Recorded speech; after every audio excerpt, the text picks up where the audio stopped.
Dear children, I am L.K. Tripathi, your SST teacher. Very good afternoon. Dear children, we shall start the new chapter of history, that is chapter number 6, topic First Kingdoms and Republics. We shall discuss elaborately about this chapter. What is kingdoms and republics? This chapter will enable us to know about all these facts. In the earlier times, powerful kings would organize Ashwamedha Yajna or horse sacrifice ceremonies in order to throw a challenge to their neighboring or rival rulers and to amass more territories. In this ceremony, a royal horse would be allowed to roam freely through the territories of other kings.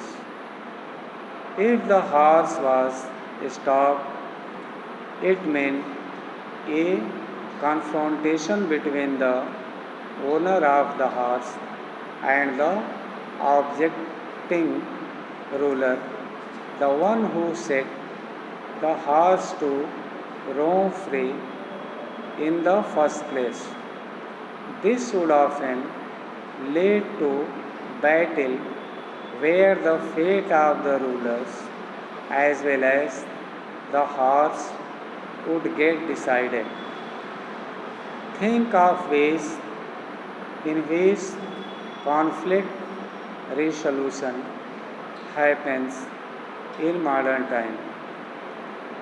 Do we have a global agency to look into matters of world peace and solidarity?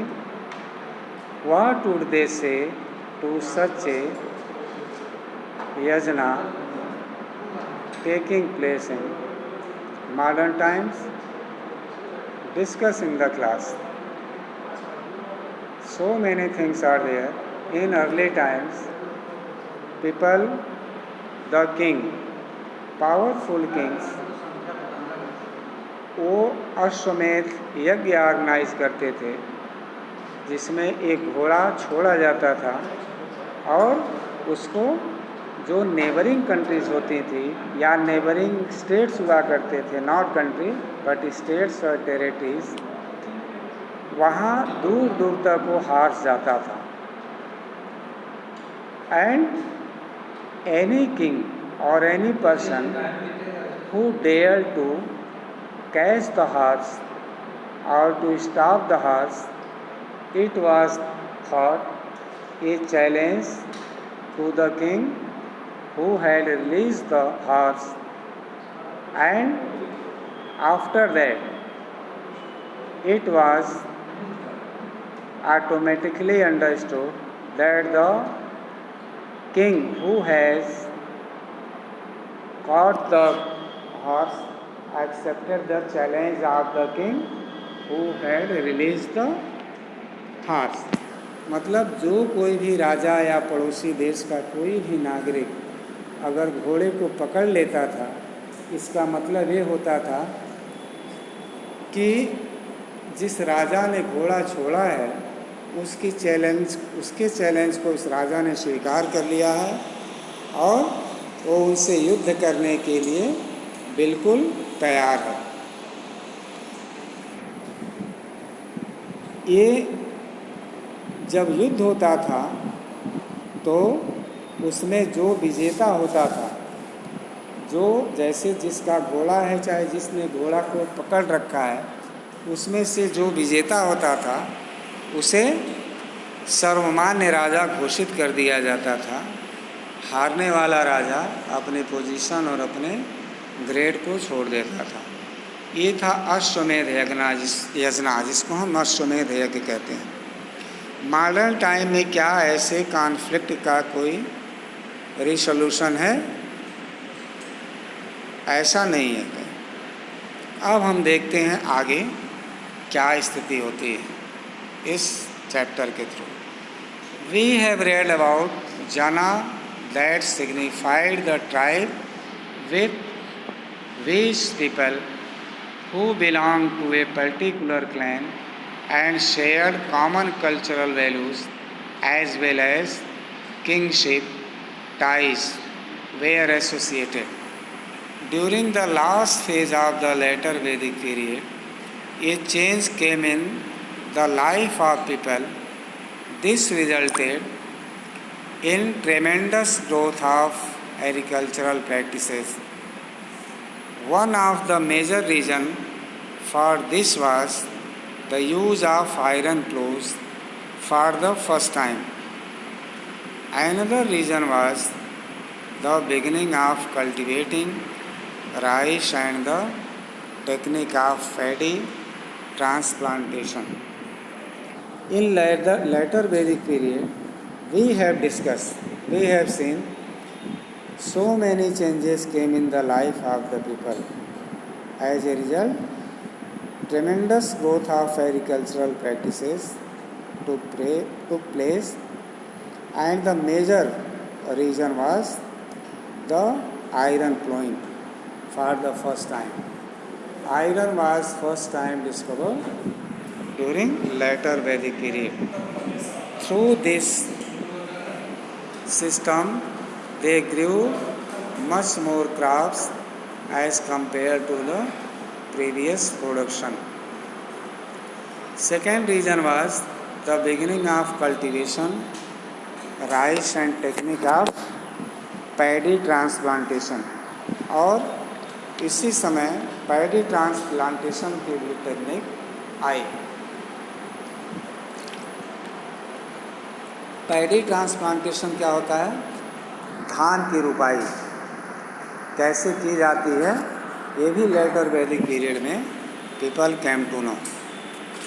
Gradually these developments led to the emergence of new political entities covering wider areas than the Vedic Jana. Such types of developmental activities supported for the emergence of new political entities in the society. Now we shall see the next topic, that is Janpadas and Mahajanpadas. What was Janpada and Mahajanpada? The term Janpada meant the foothold of the Jana. The territory where the Jana or people, Jana का मतलब लोग होते हैं, जन माने मनुष्य लोग, ये हिंदी वर्जन है ये, of a certain tribe resided.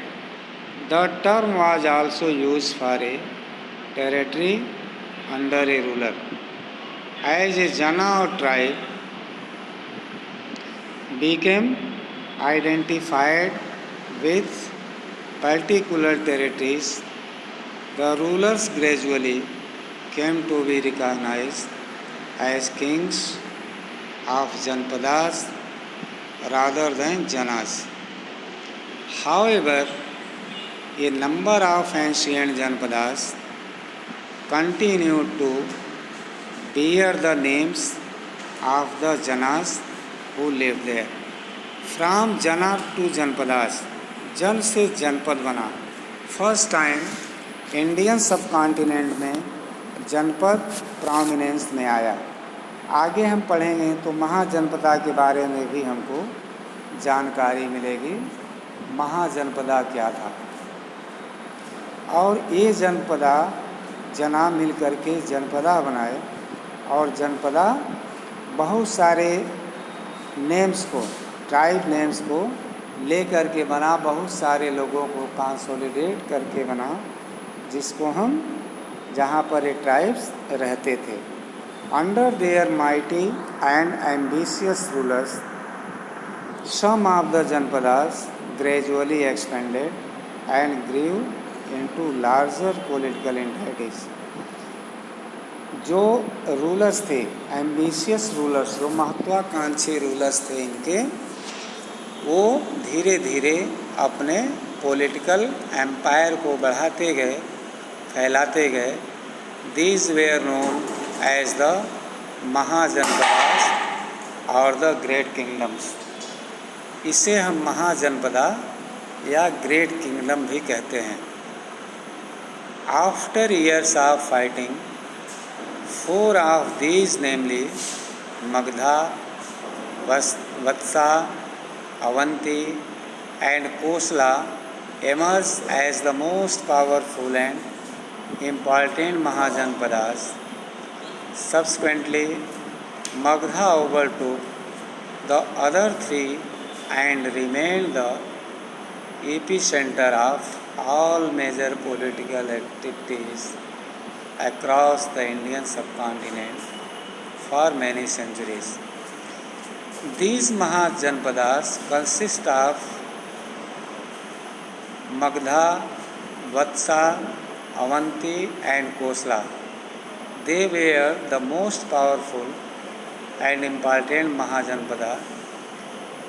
Magdha was such a Mahajanpada which emerged as the strongest Mahajanpada than others.